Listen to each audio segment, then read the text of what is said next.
Rebonjour, rebonsoir tout le monde, la 18e émission de la soirée, nous voilà, on a le petit retour me semble-t-il sur le haut-parleur qui fait qu'on s'entend à l'heure actuelle. Messieurs, on est de retour, on s'est régalé devant ce match entre l'Espagne et l'Italie, on s'est régalé toute la journée, même si c'est vrai que le Slovénie, Serbie et l'Angleterre, Danemark étaient de moins bonne qualité que le dernier match de ce soir. En tout cas, on s'est bien fait plaisir, on est toujours avec Bruce. Salut les amis. Heureux. Ouais. Pour la 8e fois de la journée. 4e live du jour, ce que je disais, j'ai jamais fait autant de live en un jour, mais écoute, pour la bonne cause, donc on est heureux. Heureusement, on a deux hommes vigoureux avec nous, notamment Scipion. Ça va Scipion? Bah écoute, ouais, franchement, le match ce soir, ça a bien requinqué. J'avoue que j'avais fait une petite sieste et tout. Le Danemark-Angleterre n'était pas des plus passionnants, mais le match de l'Espagne, c'était fort. Et puis, dans une heure, il y a le DLC d'Henrik qui sort, donc voilà, on est content. Voilà. Et puis, tu vas pouvoir te reposer après, aller faire dodo, pendant que d'autres ne vont pas faire dodo, et notamment Yous, puisque tu vas regarder le match de l'Argentine. Ah oui, on est là pour ça, et effectivement, on n'a pas trop bougé aujourd'hui. On est bien. Il faut voir les traces qu'on va se lever. Ouais, c'est pas impossible. Ouais.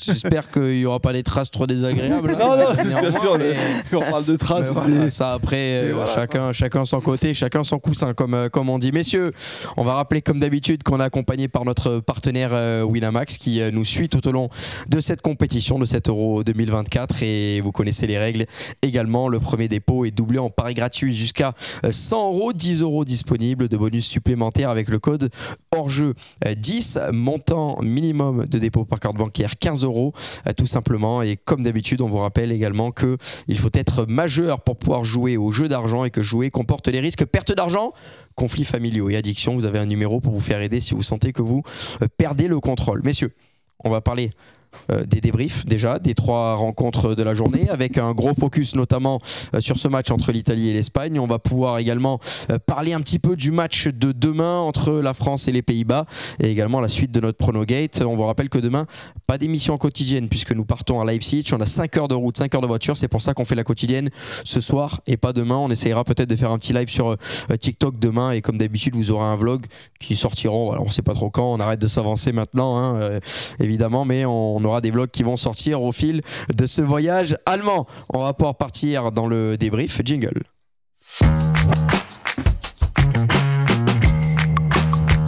Parlons peut-être de cette première rencontre qu'on vient de suivre à 21 h, l'Espagne face à l'Italie avec une grande équipe d'Espagne. Bruce, toi tu voyais l'Italie. La photo, je sais pas si c'était le bon côté. Non, ouais, non. Bruce, toi je commence avec toi parce que tu avais annoncé. On n'a pas l'extrait vidéo, hein, Poineau? Poineau m'entend pas. Ok, très bien. Bon, Bruce, tu avais annoncé un petit peu plus tôt dans l'émission que l'Italie ne perdrait pas ce soir. J'étais pas loin, il y a eu 1-0. Ouais. Après. Oui, après, moi, c'est en première mi-temps que ça m'intéressait, mais tranquille. Non, c'est vrai que je pensais que l'Espagne avait peut-être dominé un peu, mais pas autant. Honnêtement, ce soir, l'Italie s'en sort très bien. L'Espagne avait énormément d'occasions franches. Ils auraient pu gagner 3-0, il n'y avait aucun scandale. Espagne, deux matchs quand même très, très impressionnants. Parce que mine de rien, c'est face à des équipes. Voilà, bon, la Croatie, on sait que, on l'a compris après leur deuxième match, ça n'a pas été une grande Croatie, mais ça reste quand même la Croatie. Là, tu joues l'Italie qui nous avait fait plutôt une bonne impression sur le premier match. Et honnêtement, c'est vrai qu'il y avait une assez grosse différence ce soir. C'est impressionnant à tous les niveaux. Franchement, l'Espagne, on le disait un peu plus tôt, c'est une équipe qui peut peut-être aller au bout et c'est peut-être celle qui nous a fait la meilleure impression sur les deux matchs. Bon, on peut peut-être mettre l'Allemagne, même si sur l'ensemble des deux matchs, c'est peut-être l'Espagne au final qui nous laisse la meilleure impression. Mais honnêtement, il y a des jeunes joueurs, c'est n'importe quoi. Tu vois le match de Nico Williams ce soir qui se crée énormément d'occasions, qui fait très très mal. Et puis au final, il concède quasi pas d'occasions franches. Donc voilà, c'est une équipe qui se crée beaucoup d'occasions. C'est pas stérile, parce qu'on a l'habitude par le passé d'avoir un bon jeu de possession de l'Espagne, mais sur les derniers mètres, c'était pas assez tranchant. Là, on le voit, ils peuvent faire aussi très très mal, parce que comme je l'ai dit un peu plus tôt, avec un peu de réussite ce soir, ils peuvent en mettre 3, quoi. Yous, on a vu l'entrée en liste de l'Allemagne fulgurante face à l'Écosse, confirmation derrière face à la Hongrie. En revanche, l'Espagne elle l'a confirmé en sortant notamment Croatie et Italie, 2 équipes d'un standing au-dessus. C'est peut-être l'équipe la plus impressionnante depuis le début de l'Euro. Je suis assez d'accord avec toi. Je pense qu'effectivement, ouais, c'est à prendre en compte quand on analyse les 2 premiers matchs de ces 2 équipes. C'est tant que l'Espagne a fait ça contre des vrais adversaires, des vrais adversaires d'une autre qualité, impressionnante contre la Croatie, encore également ce soir. Alors que je pense que beaucoup voyaient un match beaucoup plus accroché. Hein. Mais là, clairement, il n'y a pas eu photo. Ça a été Hagra Party volume 12, tout ce que tu veux. Non, mais ils ont tout fait offensivement. Ils ont peut-être manqué un peu pas de réussite, mais ouais, ils ont sans doute un peu croqué quelques actions. Attention à ce que ça se répète. Ça se répète pas contre d'autres adversaires. Je pense qu'il faut s'habituer à ça, parce qu'ils n'ont pas des tueurs devant le but. Donc, je pense qu'on n'est pas surpris à ce niveau-là. Non, mais voilà, tu parlais de possession parfois un peu stérile sur les années précédentes. Bah là, clairement, je pense que le petit Nico à gauche et le encore plus petit Lamine Yamal à droite qui nous préviennent qu'on va en avoir pour 10 ans minimum encore Fabien Iniesta. Ils apportent vraiment cette explosivité sur les côtés qui est tellement importante. Et cette équipe d'Italie, qui je pense est une équipe qui défend bien, et ben on l'a vu paniquer ce soir et ça aurait pu être beaucoup plus loin. Ouais, et puis Piao, avec un petit peu plus de réussite et sans un immense Gigio Donnarumma, parce qu'il faut quand même noter que le meilleur Italien ce soir, c'est Gigio Donnarumma et de très loin, ça aurait pu faire un score très très sévère en faveur de l'Espagne. Ah oui, déjà qu'à la mi-temps, s'il y avait 3-0, c'était bien payé pour l'Italie, et voilà, ils s'en sortaient avec ce 0-0, mais tu sentais que c'était repoussé inévitable, c'est un CSC. Mais voilà, c'est vrai que la seule limite pour l'Espagne ce soir, c'est un petit niveau d'efficacité, sinon je trouve que la partition elle est parfaite, quoi. Honnêtement, l'attitude défensive, la tenue du milieu de terrain, comme l'a dit Yous, hein, les matchs de Nico et Yamal, c'est des modèles du genre. Morata, même, voilà, il n'a pas eu non plus des occasions peut-être les plus franches, mais tu vois, j'ai adoré son centre pour Nico Williams à un certain moment. Donc, honnêtement, c'est vrai que quand on disait l'Allemagne, ça a été très fort, mais là, le fait que cette équipe d'Espagne ait pu se répéter ce genre de performance contre la Croatie, même si contre la Croatie, tu vois, ils ne conseillé pas l'occasion que je me disais, il faut peut-être revoir et tout contre l'Italie. Bah, ce soir, l'Italie, elle n'a pas existé. Tu as dit, le meilleur Italien est de très loin, c'est Donnarumma, et même dans les joueurs de champ, il y a du mal à ressortir un joueur parce qu'ils ont été étouffés, ils ont du mal à exister. Et c'est vrai que cette équipe d'Espagne, elle a évolué dans le bon sens. Ouais. Je pense que si on doit faire un petit peu prendre du recul sur l'évolution de cette équipe, on sait qu'il y avait un postulat de base depuis 2008, 2010, 2012, la domination sur le football mondial. Comment est-ce qu'on peut passer d'une possession un peu moins stérile? C'est vrai que contre la Croatie, on avait vu que c'était la première fois depuis 2008 qu'ils n'avaient pas la possession à la fin du match à plus de 50%. Donc tu vois, c'est quand même un beau signe. Et là, ce soir, ils avaient le ballon, mais tu vois, ils savaient en quoi en faire. Tu vois, les joueurs n'étaient pas perdus et c'était pas du hand où on faisait des lignes de gauche à droite. Et c'est pas l'Angleterre. Hein. C'est ça, mais en fait, c'est là où je trouve que De La Fuente beaucoup de crédit parce que son Espagne, elle est cohérente. Il y a des choix qui s'imposent. Il y a des joueurs qui bousculent les hiérarchies et c'est logique. Et il y a même des choix où ça le conforte dans son idée. Fabien Ruiz, au départ, tu te dis, quand il part à côté de Rodri Pedri, c'est peut-être l'élément faible. Bah non, c'est le meilleur milieu espagnol depuis le début du tournoi. Cucurella, plutôt Grimaldo, pareil, très très fort. Donc des bons choix. Là, honnêtement, De La Fuente, ouais, chapeau. Et si je peux rajouter juste un petit truc, moi, le seul truc qui me fait peur avec eux, c'est le côté finition. Est-ce qu'il n'y a pas un match où ça va leur faire mal? Parce qu'on a compris qu'ils avaient créé pas mal d'occasions à chaque match, mais c'est vrai qu'il faut être un peu plus tueur quand même. Parce qu'il y a un moment donné, tu vois, tu peux encaisser aussi des buts, tu es en difficulté ce soir. Tu dois en mettre au minimum 3, donc c'est peut-être le petit truc qui va pas. Et après, c'est vrai que Fabien Ruiz, c'est lunaire. Après, lag. F5, les amis. Normalement, on est déjà de retour. On va attendre. Vous nous dites, les amis. Vous nous entendez. C'est un petit coup. On a eu un drop. Donc, et Fabien Ruiz, les gars, alors. Me dites pas je suis anti-PSG ou quoi, mais honnêtement, il y a une équipe qui joue bien mieux au ballon, qui lui correspond bien plus que le PSG. Faut être honnête. Donc c'est aussi pour ça peut-être qu'on voit de Fabien Ruiz, même si ces derniers temps que le PSG, moi je le trouvais pas mauvais, je le trouvais mieux qu'à un moment donné. Un petit peu bouc émissaire des fois. Hein. Ouais, mais les gars, Fabien Ruiz, il est dans une équipe où le QI foot est très élevé, où tu peux combiner, etc. Donc on va pas se mentir, ça correspond bien mieux à des joueurs comme ça aussi. Faut être honnête. Donc c'est pour ça que des fois, tu vois des joueurs en club qui sont pas du tout pareils en sélection et vice-versa. parce que des fois, l'Espagne est bien plus forte que le PSG, je pense, jeu avec ballon, il n'y a pas photo, et c'est pas être anti-PSG que de dire ça. Donc ça correspond plus à des mecs comme ça, je pense. Yous, comment tu expliques la surperformance de presque tous ces joueurs espagnols? Scipion a utilisé l'exemple de Cucurella, alors qu'il y a quand même Grimaldo en doublure, qui aujourd'hui est l'un des meilleurs latéraux du monde. On a Yamal et Nico Williams, on a le sentiment qu'ils sont parfaitement à leur poste. Les gars, s'il vous plaît, juste si on peut parler un peu plus doucement, j'entends même plus ce que je dis. Et on voit l'exemple de Fabian Ruiz qui aujourd'hui nous montre que finalement, quand un joueur est bien utilisé avec les bonnes consignes, et la confiance, un joueur moyen au PSG peut devenir un super joueur et limite un des cadres, un des tauliers d'une des meilleures équipes du monde, une des meilleures nations du monde. Je pense que tu vois, tu as tout dit dans ta question, c'est que pour moi, vraiment, l'enjeu d'être une bonne sélection et d'être un bon sélectionneur, c'est de faire des choix on en parle souvent, de faire des choix durs. Et tu vois, ça pourrait être évident de se dire, Grimaldo, il a sorti une saison avec le Bayer Leverkusen, ça doit être titulaire tous les jours. Non, moi je préfère Cucurella parce que dans mon système, il s'insère mieux, il est peut-être plus complémentaire, il équilibre Fabian. Ouais. Mais pourquoi Fabian titulaire? Faut être fou, l'Espagne a des meilleurs milieux que ça. Et non, tu vois que. Et je pense que c'est aussi ça, être un bon sélectionneur. Et c'est ça qui fait la qualité d'une sélection nationale, c'est de pas forcément te mettre toujours les meilleures individualités, mais les plus complémentaires. Et moi, je pense que c'est ça la force de frappe de cette Espagne-là, c'est que tu as des profils différents, complémentaires, des joueurs qui, certains ont besoin du ballon, certains vont jouer sans. C'est ça, tu vois, c'est ça qui fait la force d'une équipe. Et clairement, il n'y a rien à dire là-dessus. Et ce qui est ouf, c'est si à Paris, tu arrives à avoir un Fabian Ruiz comme il est avec l'Espagne, avec sa confiance, sa qualité de frappe, tu rajoutes c'est le milieu qui leur manque. Tu rajoutes à sa Vitinha et sa qualité de frappe, tu as quand même deux mecs qui, ces derniers temps, là, tu vois, ils sont capables d'envoyer. Justement Bruce, comment t'expliques la différence entre un joueur de club qui, dans son utilisation du ballon, va être un petit peu nature, ne va pas prendre beaucoup de risques. Lorsqu'il va prendre des risques, les frappes ne sont pas toujours bonnes, la passe n'est pas toujours bonne, la vision de jeu n'est pas toujours bonne. Alors que là, on a le sentiment que ça peut être à la fois un meneur de jeu, un métronome, avec une belle vision parce qu'il arrive à créer les décalages. Et dès qu'il a une opportunité à 30 mètres, il frappe et c'est quasiment tout le temps cadré. Alors encore une fois, on va me dire maintenant je suis anti-Mbappé, après anti-PSG, mais à Paris, quand tu as un gros joueur comme ça, c'est très souvent lui qui vampirise et qui va finaliser les actions, alors que là, tu le sens que tout le monde peut tenter sa chance, la marque est plus répartie, et c'est en ce sens peut-être que le départ d'Mbappé va libérer d'autres joueurs autour, parce que les joueurs ils auront plus de responsabilités, etc. Et tu le sens là avec Fabian Ruiz, il est libéré, quand il veut tenter sa chance, il tente sa chance, il se dit pas faut que je la donne là, faut que je fasse ci, et du coup ça se sent, on a un joueur bien plus en confiance. Et Fabian Ruiz, il nous montre de belles choses. Non, pourquoi il y avait Iniesta sur la compo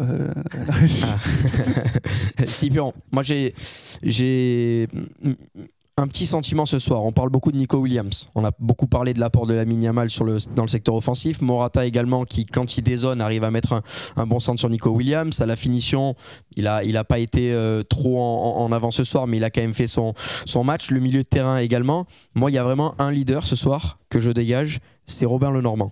Est-ce que tu as eu ce sentiment-là? On l'a vu régulièrement parler avec l'arbitre, on l'a vu venir serrer les Italiens sur les corners, on l'a vu venir faire des sauvetages in extremis. Lenormand, même si de temps en temps il peut être un petit peu dépassé, moi j'ai le sentiment que c'est un véritable leader déjà dans cette équipe d'Espagne, en tout cas dans son comportement, dans sa manière de se comporter, de parler avec l'arbitre, de mener ses coéquipiers tout simplement. Est-ce que tu as ce sentiment toi aussi? Ouais, exactement. Tu regardes les deux charnières de l'Espagne sur ce début d'Euro, c'est le Normand Nacho puis le Normand Laporte. Le Normand, c'est un homme de base de la Fuente et ça confirme que c'est un joueur qui a été très intéressant avec la Real Sociedad depuis très longtemps en Liga et qui prend d'épaisseur. C'est un des joueurs qui est désiré sur le mercato, qui a annoncé notamment du côté de l'Atlético, je crois. Et je pense qu'il a besoin lui de step up parce qu'il a tellement prouvé du côté de San Sebastian qu'il faut qu'il aille chercher ça. Mais j'aime bien ce truc de leadership dont tu parles parce que à côté de lui, tu as Carvajal. On a pu voir le Carvajal notamment sur la fin de match. Le gain de temps, c'est le Carvajal du Real. Oui, ça on connaît. Il nous a rien réinventé. Il est bon. Et s'il y avait eu Ramos aurait eu des crampes depuis la 85e. On sait comment ça se passe. Tu as Laporte qui a une grande expérience, tu as Cucurella à côté, tu as Rodri devant toi, et finalement, comme tu as dit, c'est. Ce soir, le patron de la défense espagnole a été très très bon. Il y a un moment donné où avec Bruce, on s'est regardé sur forcément ce contrôle orienté de Scamacca qui a été excellent et c'était une des seules situations finalement offensives de l'Italie. Sinon, les offensifs italiens n'ont pas existé ce soir. C'est grâce à notamment le Normand et toute cette tenue de la ligne défensive espagnole. Et comme je te dis, autant contre la Croatie, il y avait des espaces, il y a eu ce pénalty concédé. La Croatie a beaucoup gâché. Donc je me disais, c'est plus un manque d'efficacité croate ou est-ce que l'Espagne doit régler la mire ce soir? Ils ont réglé pas mal. Honnêtement, franchement, ils étaient tout le temps en contact. et tout. Dans ce genre de match, tu peux avoir une Espagne qui domine largement et qui mérite d'avoir 3-0. Mais l'Italie aurait pu avoir 4-5 situations quand même. Ouais, franchement, mais pas grand-chose. Match parfait à part la finition, quoi. C'est juste le seul truc. Et on précise quand même que la charnière espagnole, le Normand l'apporte de Français qui aujourd'hui sont espagnols. Non, mais c'est vrai. Enfin, je veux dire, ce sont 2 joueurs qui auraient pu jouer pour l'équipe de France. C'est encore la force du vivier français, quoi. Exactement, la force du vivier français et les Espagnols qui peuvent en profiter. Bruce, quand on parle de Le Normand et au-delà de son leadership, c'est presque, j'ai envie de dire, les couilles du mec, parce qu'il a été averti pendant ce match-là et on le voyait sur les corners qu'ils n'hésitaient pas à venir ceinturer devant l'arbitre les joueurs italiens, toujours dans un certain respect des règles, puisque l'arbitre aurait pu siffler pénalty. Carvajal, à un moment, il ne l'a pas fait. Carvajal, ça a été limite sur Calafiori, exactement. Mais on sent que le Normand, il jouait presque avec les règles, mais il n'hésitait pas à parler avec l'arbitre, lui faire comprendre que lui c'était un taulier, il était là pour défendre et que. Tu l'as surkiffé, le Normand. J'ai kiffé parce que moi je trouve ça couillu avec un carton jaune de venir discuter avec l'arbitre, surtout quand on connaît maintenant les règles. T'es pas capi, t'as pas le droit de parler avec l'arbitre. Sur corner, l'arbitre est venu faire la police sans arrêt dans la surface de réparation et on a senti que le mec s'est pas dégonflé. Il était là pour enfoncer un peu l'Italien, pour gagner son duel aérien et pour également venir parler avec l'arbitre. Regarde, moi tu peux me regarder, je vais défendre dans les règles, mais par contre regarde aussi les Italiens. Et du coup, il met un petit coup de pression également à l'arbitre sur la véhémence que peuvent avoir les Italiens sur corner. J'ai trouvé ça fort. Après, c'est des mecs, mine de rien, il y a quand même un peu d'expérience, il y a le petit vice nécessaire à certains moments, puis ça connaît les limites, tu vois. Quand ça va siffler, etc. Donc les mecs, ils savent jouer de ça parfaitement. On parlait de Carvajal aussi. Voilà, c'est des mecs quand même qui commencent, qui ont de la bouteille. Et voilà, mais comme tu l'as dit, c'est vrai que c'est costaud partout. Et moi, la défense, quand même, m'impressionne. De manière générale, bon, Carvajal, on n'est pas surpris, mais la charnière, comme tu l'as dit, ça tient bien la route. Et Cucurella aussi, c'était un choix fort. Et honnêtement, pour le moment, en plus, c'est que ça dégaine, il est marrant, Cucurella, avec sa coupe et tout. Tu vois. Non, mais c'est des joueurs que tu remarques direct sur le terrain, ça, c'est marrant. Mais au-delà de ça, le taf qu'il fait aussi, il n'y a rien à dire. Donc voilà, on voit du côté du Portugal et de l'Angleterre, il y a des choses pour le moment où c'est pas fou. Et on dit à chaque fois, il faut peut-être trancher, faire des choix. Là, il y a des choix qui ont été faits en tout cas. Et pour le moment, tout est payant. Et voilà, il n'y a rien à dire. Quand ça marche bien, bravo. Yous, il y a un entrant qui a été peut-être maladroit, mais qui s'est mis en évidence, qui a eu beaucoup d'occasions, c'est Yoz. C'est vrai. Tout simplement, qui rate des face-à-face face à Donnarumma, mais on sent que ça peut être une véritable alternative. Un attaquant qui, certes, a profité du fait que dans le dernier quart d'heure, les Italiens se sont peut-être un petit peu plus livrés dans le secteur défensif pour essayer de partir à l'abordage et de venir égaliser. Mais malgré tout, il a su venir exploiter les espaces de par ses appels et parfois même par le dribble où il arrive à trouver des solutions. Manque de finition, certes, c'est le problème du match, on l'a compris, mais Ayoz Perez a montré que ça peut être une alternative crédible. Ouais, en tout cas, c'est un profil qui sert bien à ce genre d'équipe comme l'Espagne quand on a besoin, même si voilà, c'est peut-être un joueur d'un niveau qui est pas dans le top mondial, mais sur ces fins de match où tu as des espaces, c'est un profil qui est capable de les avaler, de provoquer, c'est toujours important, effectivement. Voilà. C'est un peu aussi à l'image de ce qu'on peut dire sur l'Espagne. Pas forcément dans certains postes des tops, mais complémentaires et qui font le travail comme il le faut. Messieurs, qu'est-ce qu'on pense de cette équipe italienne qui avait montré plutôt un bon visage face à l'Albanie, s'impose 2-1, ce soir un visage un peu plus terne parce qu'étouffé par une équipe bien meilleure qu'eux. Il va y avoir resté un match face à la Croatie. Scipion, les Croates sont-ils capables de venir bousculer cette équipe italienne ou est-ce qu'on va retrouver une Italie avec un meilleur visage? Ils sont simplement tombés contre trop fort ce soir. Ah oui, la Croatie peut exister sur ce match contre l'Italie, même si voilà, on est déçu par la Croatie. On voit très clairement que l'Italie, ça va être compliqué quand même de tenir son titre. Après, évidemment, on va jamais les enterrer et tout, mais tu vois très clairement que voilà, l'Allemagne et l'Espagne sont très très hauts et qu'après, faudra se bagarrer dans la suite du tournoi. Là où je suis déçu de ce soir, c'est que forcément c'est Spalletti. Spalletti, c'est un super tacticien, c'est un grand coach, il a fait gagner Naples et j'attendais sur ce match-là des idées, un plan de jeu et en fait il a été tellement étouffé que son équipe a pas pu exister et j'ai pas retrouvé cette flamme-là et même dans la tenue défensive il y a eu tellement de souffrance que même le coach n'a pas pu apporter des solutions. La sortie de banc, pareil, je te disais que c'est l'équipe d'Italie, j'adore le 11 de départ mais pour moi le banc c'est trop faible.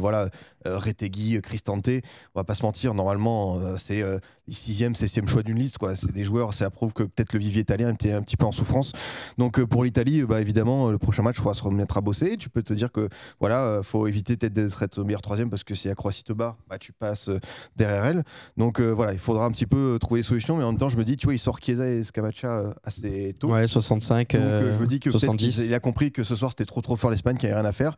Il les met un petit peu au frigo parce qu'on sait que la Croatie avait un jour et quelques heures de plus de récupération, donc peut-être ça va compter, mais ouais, c'est vrai que là l'Italie ça a été en grande souffrance ce soir. Honnêtement, un peu déçu de l'Italie. Oui, moi je m'attendais un peu mieux, comme on l'a dit, on s'attendait peut-être à une domination quand même de l'Espagne, mais que l'Italie se crée quand même des occasions, viennent piquer parfois en contre. Mais même pas. Mais ce soir, je pense, tu pouvais faire ce que tu voulais, tu pouvais mettre quasi n'importe qui en face. Alors oui, l'Italie était décevante, mais ce soir, il y a beaucoup d'équipes qui auraient joué cette Espagne. Et je pense à commencer même par l'Angleterre et tout, où ça aurait été très compliqué pour tout le monde. Donc, il faut saluer, je pense aussi, le jeu espagnol.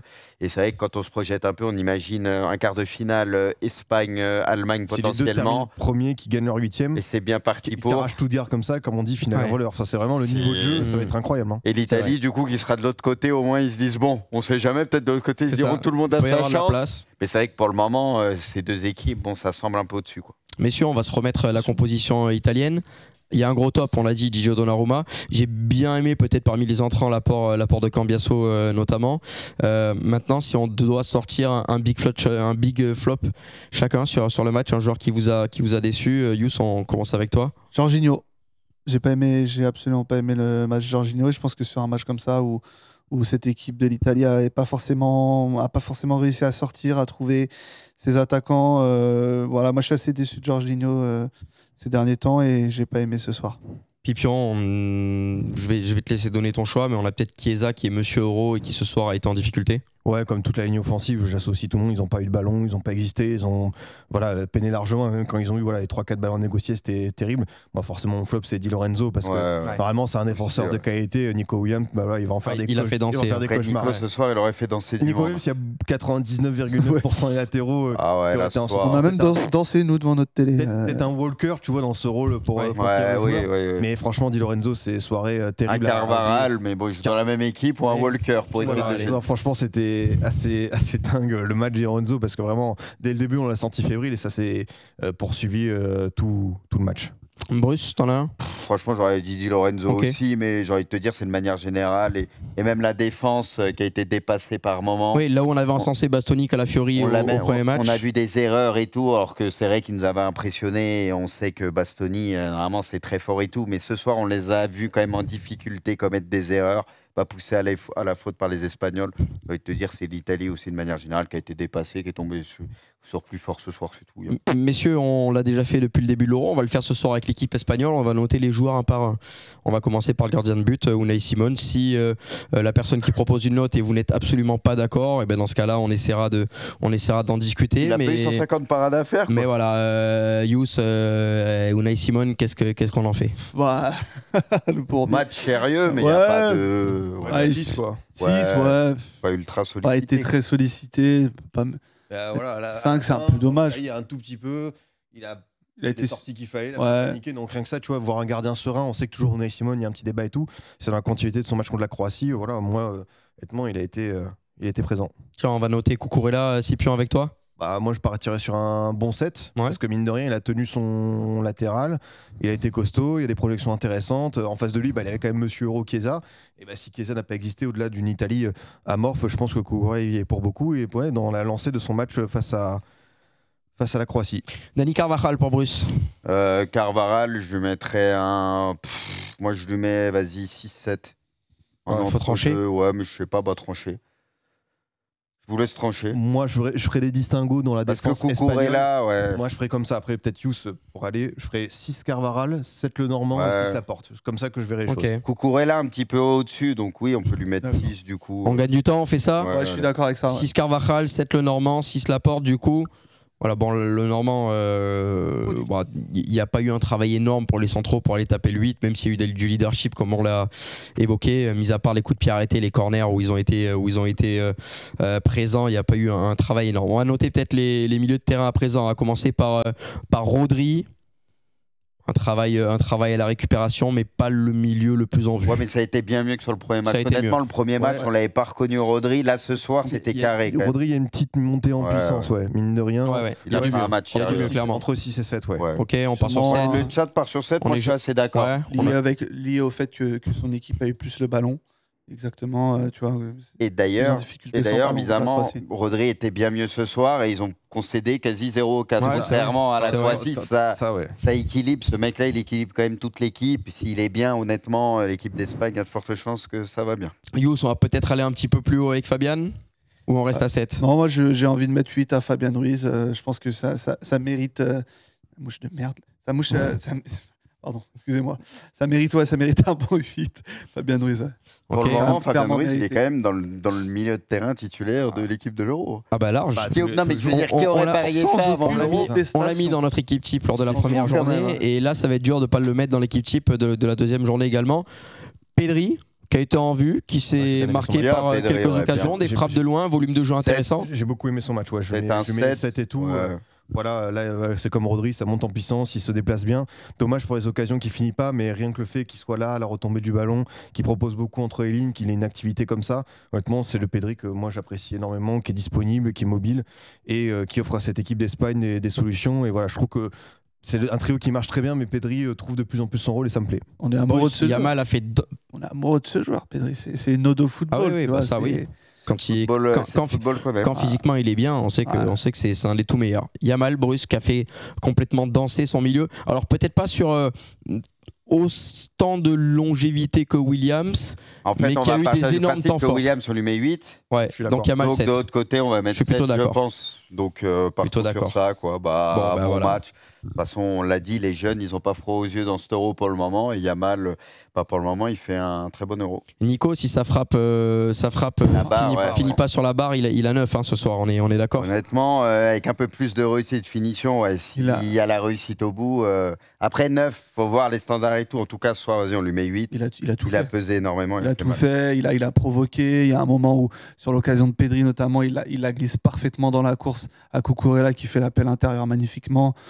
Il dribble, il passe, il centre. Le CSC, ça vient. Enfin, il Les gars, a toute si la on met palette. 9 à Nico, les Il a gars, toute la s'il met palette un du neuf. doublé ce soir, on lui met combien Délégué. 12.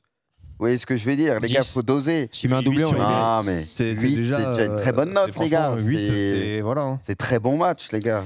Alvaro Morata, pas le plus en vue ce soir. Néanmoins, il y a une galette sur la tête de Nico Williams. Il y a une déviation de la tête qui entraîne notamment le but contre son camp de Calafiori. Au-delà de ça, pas son meilleur match, Alvaro Morata. On tourne à quoi? À peu près à 6? Ouais, le Si, chat, ouais. tu as beaucoup dit Ouais. si, je suis assez d'accord. C'est peut-être l'attaquant parmi les trois, oui, un Un peu 7 moins m'aurait en pas vue, choqué, mais ouais, il est précieux Pas quand beaucoup de même. ballons exploités, mais Oui. quand même voilà, présent sur le but. Il pèse quand même. Il ouais. peut faire une excellente passe D. Donc moi j'ai bien aimé son match. Et c'est aussi ce Un qui peu fait plus que simple. cette Espagne est forte. Bon, et c'est maintenant, que c'est ouais. pas un 9 qui veut le ballon, il sait Ouais, vivre c'est ça. sans, tu Il vois, il se libère des déplace. espaces aux autres aussi. Et ça fait partie du truc. Hein. Maintenant, la team hors jeu doit noter le match.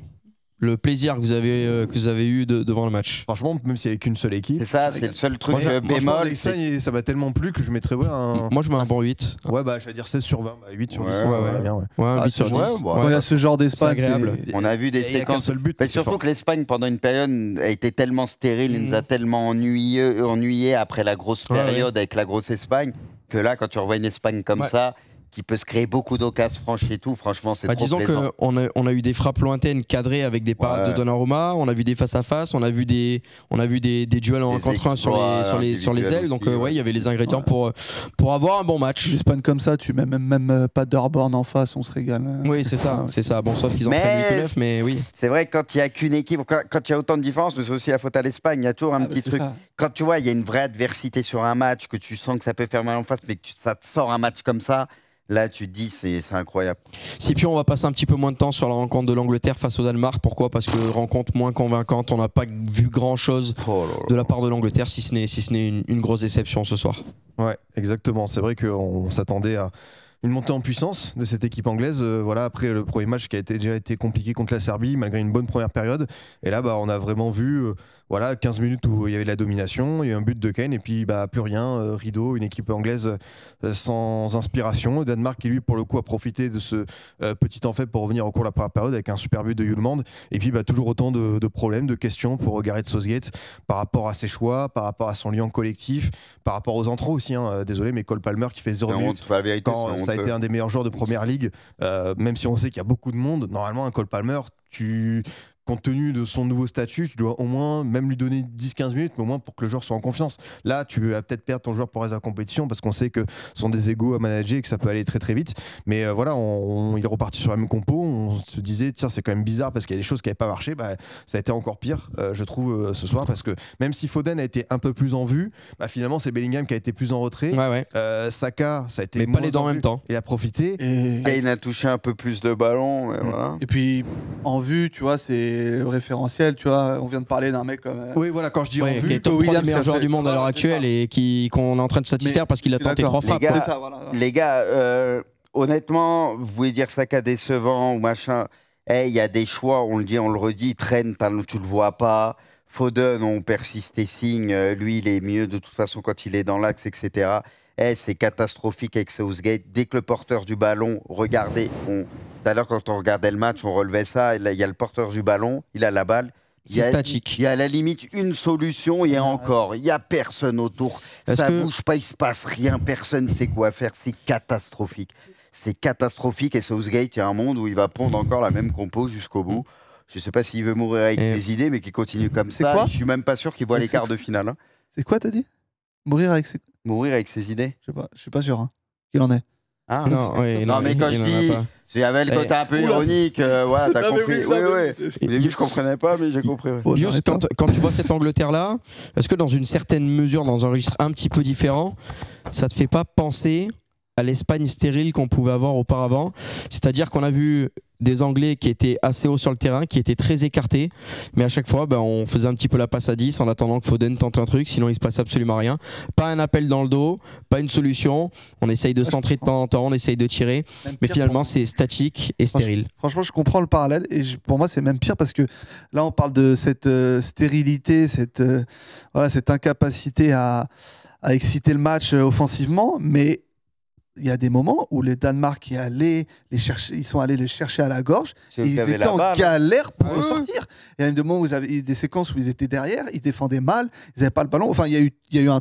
L'Espagne, au moins, ils arrivaient à aligner des séquences de passes, même si c'était stérile. Là, l'Angleterre est incapable de faire ça. Moi, je trouve que tu les presses un peu, ils sont perdus. Hein. C'est qu'il y a tout, quoi. Rapidement. Là, aujourd'hui, il n'y avait pas que l'inefficacité. Un truc comme ça. Il n'y avait pas que l'inefficacité. Il n'y avait pas que le manque d'efficacité. Le manque d'efficacité offensive, il y avait un peu tout, quoi. Et c'est un match catastrophique. Et bon, après, il y avait des experts qui l'avaient senti, quoi. Scipion, il y a un homme dont on a parlé lors du premier match. On se disait, mais ce mec-là, est-ce qu'il a déjà fait des mauvais matchs dans sa carrière? On en a peut-être trouvé un ce soir. Il a été mis à mal, notamment à la relance. C'est Declan Rice. Je dirais pas mauvais match, mais c'est sûr que par rapport à ses standards habituels. Lui qui est souvent serein, par exemple, il a perdu 2 ballons à la relance dans sa surface de réparation. Il n'est pas aidé. Attention à ce que, à force, Southgate de tenter des trucs d'hurluberlu, ça se retourne pas contre lui, notamment un de ses joueurs principaux, un de ses piliers. Parce que c'est vrai que son premier match, je me suis dit, tiens, c'est avec Rodri, tu vois, il y a vraiment cette tenue du ballon et tout. Enfin, un joueur super. Et ouais, c'est vrai que là, ce soir, il y a eu des pertes de balles, pas l'habitude, notamment aussi avec Arsenal. Donc, je suis d'accord avec toi, c'est une vraie alerte, je pense, pour Rice, parce que si l'équipe anglaise continue à être incohérente, finalement tu vas réussir aussi à perdre ce type de joueur. Mais est-ce qu'il n'y a pas un joueur ou des joueurs qui vont monter au créneau ou quelque chose parce que là il le faut, il y a urgence quand même. Si c'est un groupe avec un petit peu de couilles, là il faut faire quelque chose, sinon tu vas droit dans le mur. Ça va être un groupe en autogestion. Mais le problème c'est est-ce que les leaders, est-ce que les cadres, ils sont pas un petit peu trop jeunes? Si tu me parles d'un Bellingham, si tu me parles d'un Phil Foden, est-ce qu'ils sont pas un petit peu trop jeunes pour dire à leur coach maintenant on va sauter des mecs qui sont capables de parler? Est-ce que Kane a ce leadership-là? Je sais pas, je me pose la question. T'as Kane, t'as Walker. Non, mais tu vois, t'as Pickford, Stones, Walker, rien que ça. T'as des joueurs qui ont la gueule. C'est à eux de le faire. Et je pense même qu'un Bellingham qui est jeune, il est capable de mettre un coup de pression aussi et de dire. J'ai pas vu par contre de révolte, et ça pour le coup, ça peut être un petit peu tangible. Aussi, on s'est interrogé forcément quand il y a ce triple changement avec Watkins, Bowen et Eze qui rentrent. Est-ce qu'il va se passer? Et tu vois, le visage des joueurs qui sortent, t'as l'impression, c'est vraiment des signaux. Tu peux courir à catastrophe. Vous les avez pas sentis fatigués? Enfin, moi, il y a des moments où t'avais des plans serrés sur les joueurs anglais. Il y en a que je sentais, mais mort. Des fois je les ai sentis abattus, presque manque d'investissement, presque perdu. On parlait des mauvaises relances de Declan Rice par exemple. Quand on parle de joueurs perdus, on va quand même noter et rappeler que le but c'est une relance d'Harry Kane dans l'axe. C'est-à-dire que les mecs à la relance sont complètement perdus par rapport au système. Il n'y a pas de solution, il n'y a pas de mouvement, les mecs ne sont pas placés là où il faut. Et c'est quand même une erreur de relance qui leur coûte le but et qui laisse Hjulmand tout seul. Et en plus, il n'y a personne qui lui monte dessus à Hjulmand. Bon, ça va quand même vite, mais il n'y a personne qui lui monte dessus. C'est dire un petit peu ce système mis en place par Southgate qui ne ressemble pas à grand-chose. Un petit mot sur le Danemark, rapidement, Yous.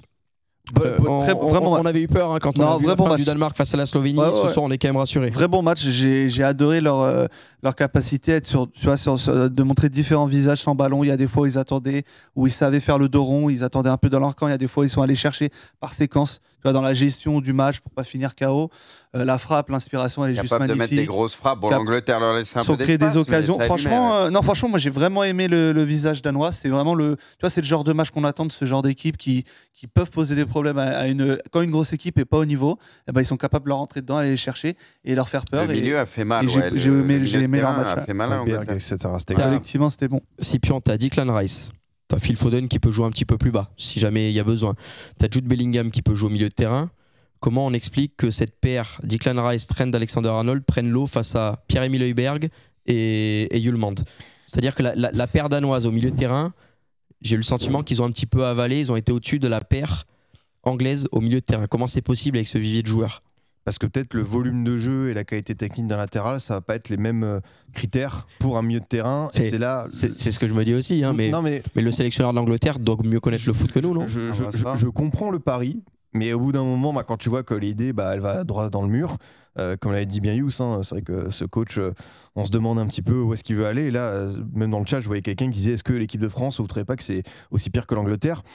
Non, on est mieux que. Franchement, Deschamps, tu vois, il y a quand même une certaine cohérence dans la manière de peut-être de laisser le ballon, de s'ouvrir de temps en temps et pouvoir exploser. Et je suis désolé, mais l'équipe de France, en termes de potentiel offensif, évidemment, t'as Mbappé, mais Kane, Bellingham, Foden, Saka, si Deschamps il les avait, t'inquiète pas qu'il les ferait bien jouer ensemble. Faut pas non plus commencer à comparer Southgate et Deschamps, parce que là, il y a quand même 4-5 claviers. Sur le premier match, la France, on a relevé quand même beaucoup de bonnes perfs individuelles de bons joueurs. L'Angleterre, depuis le début de l'Euro, les perfs individuels, on n'en a pas beaucoup.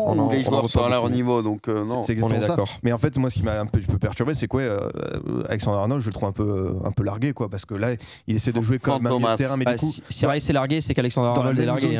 Je l'ai vu, essayer presque de venir prendre des ballons comme lui, donc une bonne répartition des rôles. C'est pour ça que moi, je pense qu'il faut faire venir un pur milieu. J'aimerais voir le petit Kobe Mainoo parce qu'il t'apportait quelque chose de différent. Les entrées de Gallagher, elles m'ont pas totalement convaincu, même si je trouvais que l'idée d'avoir un profil travailleur comme ça, c'était bien. J'ai envie de voir autre chose, mais Southgate, encore une fois, la compo contre la Slovénie, ça va être vraiment un révélateur, voir si vraiment il s'entête avec ça. À part Kanté, j'aimerais bien Koundé, Kanté, Rabiot. Toute la défense et le milieu a fait le boulot, à part peut-être Griezmann. Toute la défense et le milieu a fait le boulot. L'attaque, on a été déçus, on l'avait dit. On peut t'en donner une paire. Mais l'Angleterre, tu peux quasi prendre toute l'équipe ou pas loin. Même faut mettre dans le contexte. La déception en attaque au niveau France, c'est une déception d'occasion ratée. Tu te crées des situations. L'Angleterre s'est créé quoi?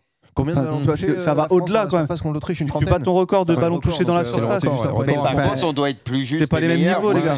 Moi, l'attaque, c'est Brésil pour le moment. En fait, tout n'est pas noir ou blanc. C'est clair, la France, il y a des trucs à revoir. Mais là, l'Angleterre, offensivement, c'est les Anglais, je suis même pas sûr qu'ils aient 30 ballons à la surface sur les deux matchs, parce que ça a été compliqué. Ouais, c'est ça. Messieurs, on va passer à un autre match. Serbie-Slovénie. Un match où finalement il y a eu quelques buts, pas le plus passionnant. On est en train de teaser un peu plus tôt le match de 15h. Normalement, c'est notre match pépite de la journée. Ça n'a pas vraiment été le cas. On a vu cette égalisation last minute sur ce corner. Qu'est-ce qu'on peut dire déjà, Scipion? Il y a eu un choix de la part du coach, à savoir titulariser Vlahovic à la place de Mitrovic. On a arrêté les conneries à mettre Vlahovic ailier droit. Les deux ensemble, non? Ouais, les deux joueurs. Tadic derrière eux, c'est ça? Pardon, il y avait Tadic derrière, mais on n'avait plus Vlahovic. Désolé, la fatigue, exactement. C'est Milinkovic-Savic qui était d'un côté, mais enfin, on a décidé de faire des choix, de changer de système de jeu. On s'était rendu compte que lors du premier match, ça n'avait pas marché. C'est un petit miracle que la Serbie, pour moi, soit encore en vie dans ce tournoi avec l'égalisation miraculeuse. Une attitude d'ailleurs un peu étrange d'Oblak qui était déjà rentré dans son but. Je sais pas trop ce qui s'est passé, mais voilà, Luka Jovic qui offre ce point, qui peut être très précieux contre le Danemark. Ça va être quand même très très compliqué. Mais ce que je disais, c'est pas possible que ce matériel-là, avec un Stojkovic qui ça propose rien. Et même en changeant des joueurs, et tu disais tiens, enfin Tadic derrière deux attaquants, normalement tu vois un peu plus. Il y avait des joueurs qui étaient pas inspirés. Après évidemment, il faut toujours prendre ses responsabilités. Mais j'ai trouvé cette équipe serbe, c'est comme à chaque compétition quand on est déçu. Et encore une fois, il y a des petites sélections avec moins de matériel. Je pense à la Roumanie, je pense même à la Géorgie, même si la Géorgie a perdu. Pour moi, elle a largement plus proposé que même l'Albanie. Enfin, il y a des équipes qui font avec leurs moyens. Et parmi les grosses déceptions cet Euro, on verra comment ça se termine contre le Danemark. Pour l'instant, la Serbie sur 180 minutes, c'est assez inquiétant. la Slovénie, il faudra se poser la question, voilà, contre l'Angleterre, il y a quand même un coup à jouer. Il faut se dire que Ah bah là, voilà, une équipe avec des certitudes. Voilà, Sesco qui essaie d'en placer une lourde par match. L'Angleterre, s'il ne faut pas premier, ils seront dans la partie du coup avec l'Allemagne et l'Espagne. C'est ça. Ah bah attends, ils vont se mettre bien. Rigolons si jamais ils gagnent pas le dernier match, ils se retrouveront. On va rigoler. T'as un cas où le Danemark s'en sort contre la Serbie et à contrario, t'as l'Angleterre par exemple qui gagne pas face à la Slovénie. Et dans ce cas-là, tu peux avoir Danemark qui fait 1 et Angleterre qui fait 2, voire même dans un scénario catastrophe et une victoire slovène, tu peux avoir l'Angleterre qui fait 3. Et nous, on fait premier et on est royal en bas en vrai. Ouais, on serait avec le Portugal. Ouais, bah faut bien avoir une ou deux équipes, mais je veux dire t'évites. Ouais, Belgique potentiellement. On verra Belgique si ça se passe bien pour eux. Et à noter côté slovène, j'ai adoré le match du latéral droit. Je vais peut-être l'écorcher, Kresnic, qui a marqué, qui a fait un super retour à la fin, un latéral qui a fait un match très très complet. Donc voilà, petite révélation du jour pour moi. Sur le but, il est à la base, il récupère le ballon, il la redonne bien, il fait l'appel projection, sans deuxième poteau, il vient juste incroyable, magnifique. Allez messieurs, on va pouvoir parler un petit peu de l'équipe de France à présent avec la preview du jour et on va accueillir une nouvelle personne qui vient apporter un petit peu de renfort dans cette émission. Jingle.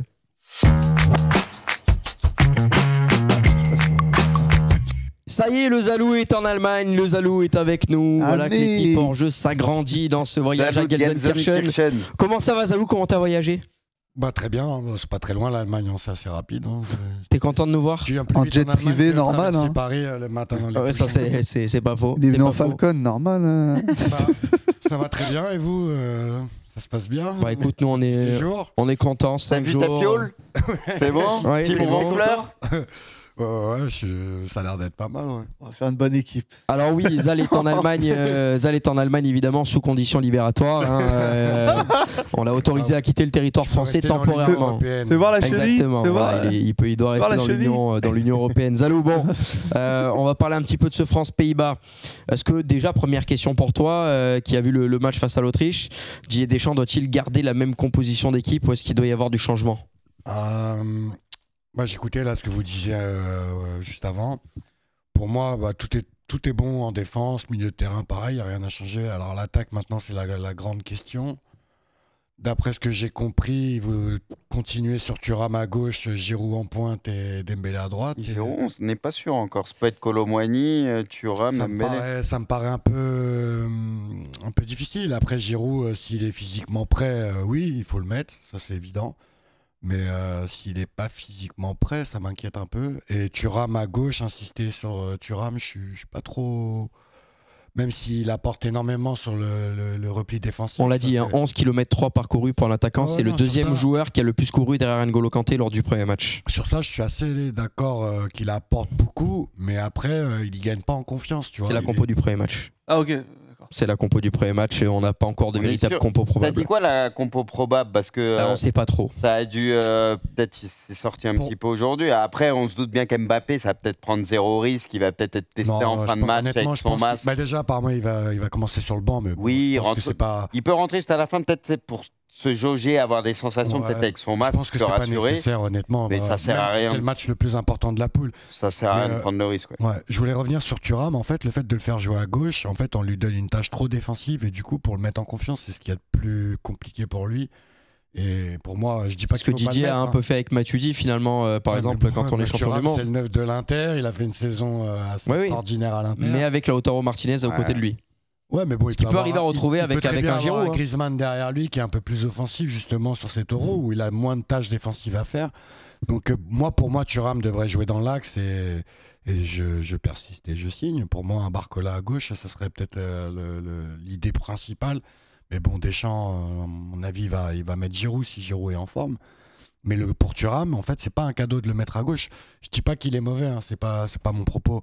Mais c'est juste que lui donner trop de tâches défensives comme celle-ci, c'est pas l'aider à le mettre en confiance. Et même s'il était amené à marquer un but, il a pas spécialement beaucoup de sensations offensives. Donc, je sais pas.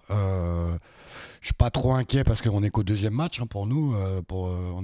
Il nous reste encore la France, le Portugal. Puis les Pays-Bas n'ont pas fait impression au premier match aussi, il faut le dire. C'était pas évident, franchement les Pays-Bas. Moi, j'ai trouvé pas si mauvais que ça, honnêtement. Ils ont eu des occasions, ils ont vendangé, mais ils n'ont pas été non plus faramineux. Gakpo, c'était pas mal. S'il avait été un peu plus décisif, je pense qu'ils auraient pu gagner le match plus facilement. Et non, les Pays-Bas, moi, ça faisait longtemps que j'avais pas vu justement les Pays-Bas à ce niveau-là, hein, franchement. Moi, je les ai toujours suivis et honnêtement, cette équipe, je serais pas choqué si demain ils étaient arrivés à faire une perf contre la France. Mais... C'est vrai qu'il y a quelqu'un qui a raison sur le chat. Van Dijk, il a dit que c'est Giroud qui lui posait le plus de problèmes. Enfin, c'est l'attaquant qui lui posait beaucoup de soucis. Ouais, non, mais si Giroud il a Giroud, pas de problème d'adducteur, il faut le mettre.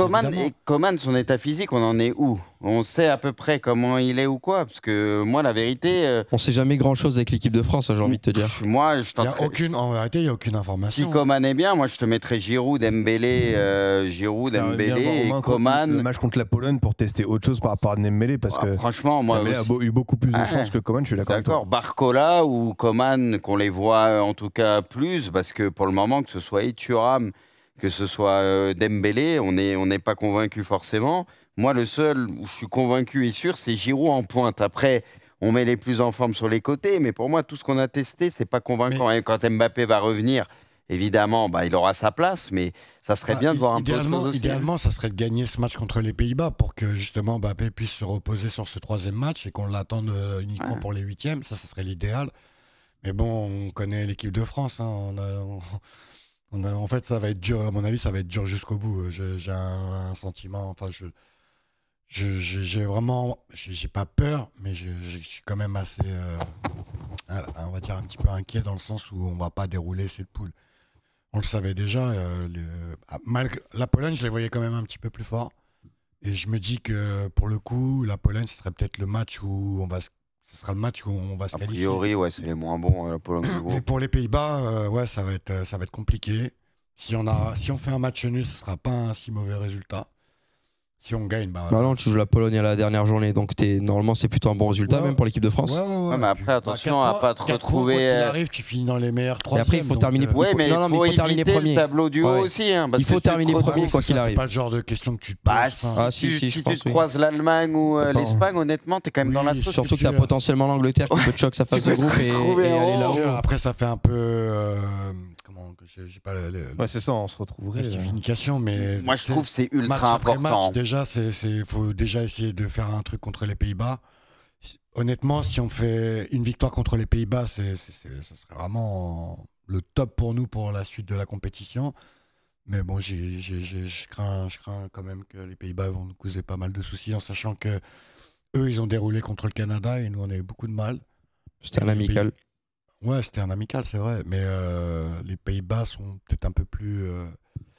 Ils ont peut-être un peu plus faim que nous, je sais pas, on va voir. On aura la réponse. On aura la réponse demain, on aura plus d'indicateurs en tout cas. Honnêtement, ça commence déjà, les adducteurs de Giroud, Mbappé qui se pète le nez. Rabiot qui était un peu blessé, Coman on ne sait pas, Tchouaméni pareil. Oui, c'est vrai qu'il y a pas mal de cas de blessures. Mais sûrement, on commence à avoir les problèmes récurrents qu'a toujours eu l'équipe de France. Les amis, on va donner la parole à Scipion et Yous aussi sur l'équipe de France qu'on n'a pas entendu. Le fait d'avoir Thuram par exemple sur le côté gauche, ça va laisser une totale liberté à Théo Hernandez. Ouais, il va falloir que ça combine très très bien parce que Mbappé et Hernandez, c'était une des forces de EDF et on l'a vu notamment sur le match contre l'Autriche où ils sont trouvés à 3-4 reprises où Théo a eu vraiment des boulevards libérés par Mbappé, par notamment des talonnades et tout bien senti. Donc ça aussi, ça a manqué mine de rien en plus de ce que représente Mbappé, le côté le joueur qui peut inculquer de la peur.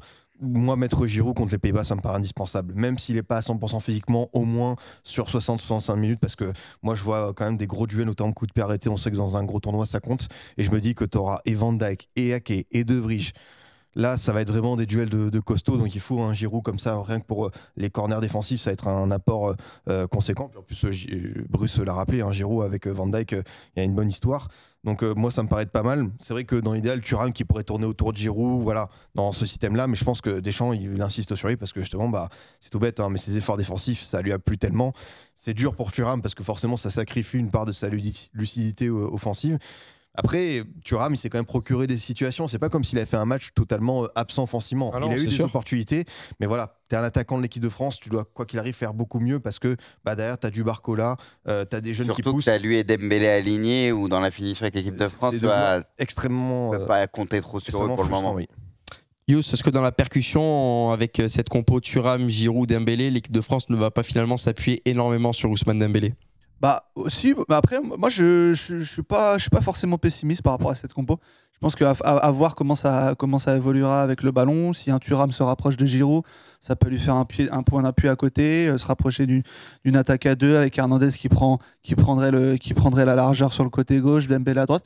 Moi je demande à voir. Je pense que ça peut être pas mal. Après c'est vrai, effectivement, bon, l'équipe de France c'est toujours ça, 70 millions de sélectionneurs. Dans le chat, tout le monde a fait son trio offensif rêvé. Mais effectivement, Thuram... clairement, qu'on aime ou qu'on n'aime pas, je pense qu'il faut acter qu'il y a moyen que ça soit un homme de base de Deschamps sur cet Euro-là, pour les raisons qu'on a tous devinées. Deschamps à défendre. Et parce que cette équipe de France, elle aura une vie là sans Mbappé demain, mais l'idée c'est qu'elle a une vie avec Mbappé s'il revient. Et quand Mbappé est là, je pense que Deschamps a peut-être pas de meilleure solution qu'un Thuram, vu la vision qu'il a de l'équipe de France. Voilà, j'utilise bien les mots. Voilà, je pense que dans la tête de Deschamps, c'est à peu près clair quand même ce qu'il veut mettre en place. Et je pense que voilà, en phase de possession, si tu as un Thuram qui se réaxe beaucoup, qui se rapproche de Giroud, ça peut être un duo plutôt complémentaire. Il y a un nom qu'on n'a pas encore évoqué, forcément on a parlé de montée en puissance depuis le début de cette émission, c'est Griezmann contre l'Autriche. Voilà, c'est pas le meilleur Griezmann qu'on a vu faire des bien meilleurs matchs en équipe de France sur cette configuration-là, avec un Giroud qui connaît par cœur, dans ce type d'adversité, quand tu auras le côté gauche qui sera bloqué par Thuram, c'est Griezmann pour moi qui doit... Et pas de Mbappé pour vampiriser le ballon. Là, c'est Griezmann qui va devoir enfiler son costume de patron équipe de France, il l'a fait tellement de fois, donc c'est là pour moi où l'attention va se porter. Perso, je suis quand même... Moi, j'avais beaucoup d'incertitudes dans le début de l'Euro. J'étais plus confiant avant les autres grosses compétitions, en tout cas. Et là... Moi, j'ai envie de dire que ce premier match, ça gommait quand même pas mal de choses parce qu'on voulait voir Saliba, on l'a vu. On a vu un Quentin incroyable qui était le premier match test vraiment très haut niveau, etc. Il a été incroyable. Rabiot nous a fait 65 minutes à peu près de très haut niveau aussi. On attend confirmation de Koundé. Vraiment très, très rassuré par la défense du coup et le milieu de terrain. Et maintenant, j'ai l'impression que les solutions pour Deschamps, elles vont devenir de plus en plus évidentes au fur et à mesure, tu vois, des matchs de poule. Donc, on devrait avoir notre 11 carré, tu vois, juste après les poules au meilleur moment. Donc, moi, j'avoue que je suis de nouveau quand même beaucoup plus confiant parce que je ne pensais pas qu'on allait gommer autant de choses dès le premier match. Donc, maintenant, il va falloir trouver l'attaque parce que c'est le truc qui n'a pas fonctionné lors du premier match.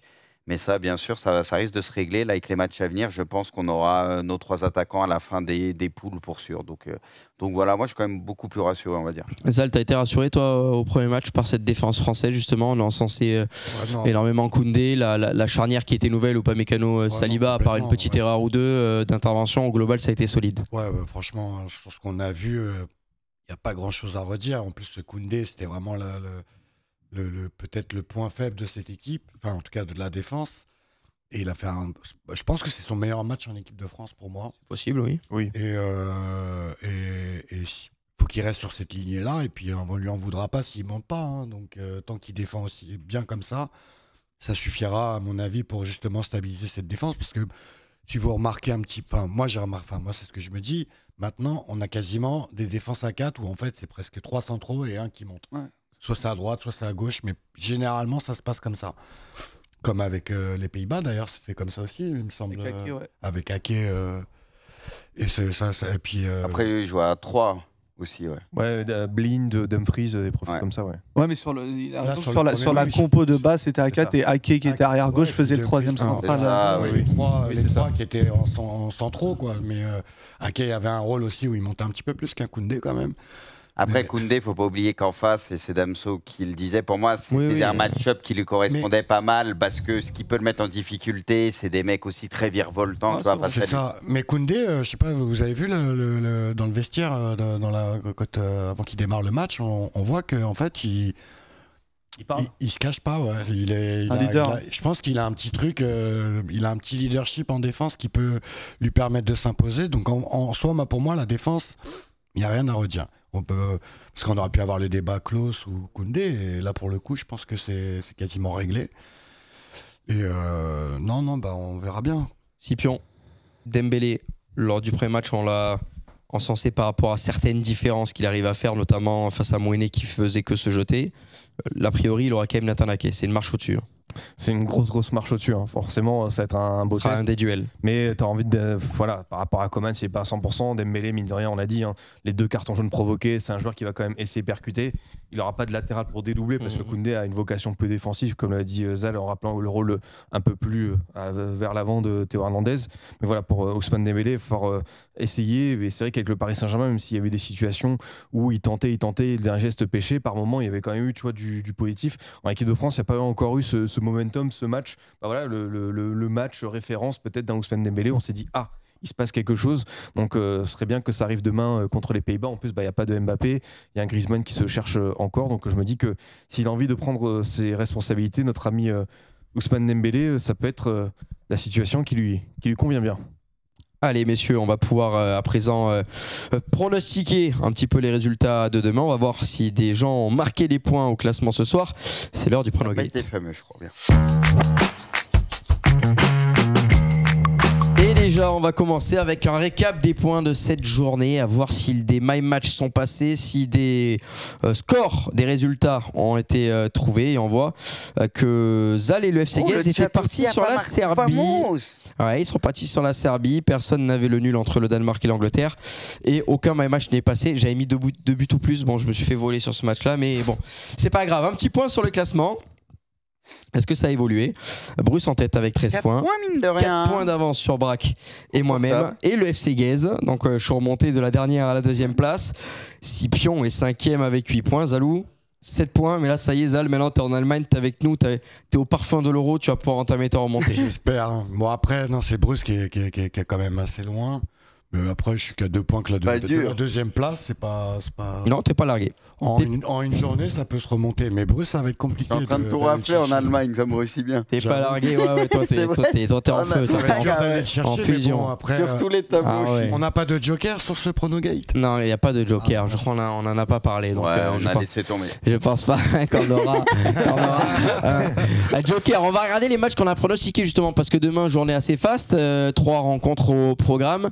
Et on va avoir du coup 3 matchs à pronostiquer. Alors on aura 2 matchs de demain et un match d'après-demain si je ne dis pas de bêtises. Des matchs qui vont apparaître à l'écran avec cette rencontre entre la Slovaquie et l'Ukraine, Pologne-Autriche, Géorgie, République tchèque et Turquie-Portugal. Voilà, on a des matchs... 2 petits chanceux qui y seront au Turquie-Portugal. Ouais, 2 petits chanceux qui y seront à ce Turquie-Portugal et qui auront l'occasion de pouvoir suivre cette rencontre. Messieurs, on va découvrir qui a pronostiqué quoi. Tout simplement. Ukraine, nul, Ukraine, nul, Ukraine. Donc victoire de l'Ukraine pour Bruce, pour Braque et pour moi-même. Match nul pour Scipion et pour Zal. Tout le monde est parti sur l'Autriche face à la Pologne. Quasiment tout le monde est parti sur le Portugal face à la Turquie, sauf Braque qui a mis match nul. Et enfin, ça m'arrange pas. Et enfin, République tchèque pour Bruce et moi-même. Et match nul pour Scipion, Braque et Zal. Avoir de la casse dans un bois, c'est bien là, ça change un petit peu.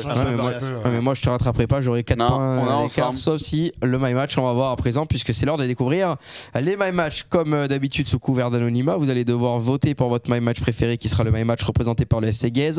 Ousmane Dembélé buteur à 5,30, France et Antoine Griezmann buteur à 5, 0-1, 1-2 ou 0-2, donc victoire, non c'est victoire de l'équipe de France et non pas des Pays-Bas, je sais de quoi je parle vu que c'est le mien. Score exact multichance 0-1, 0-2, 1-2, 1-1.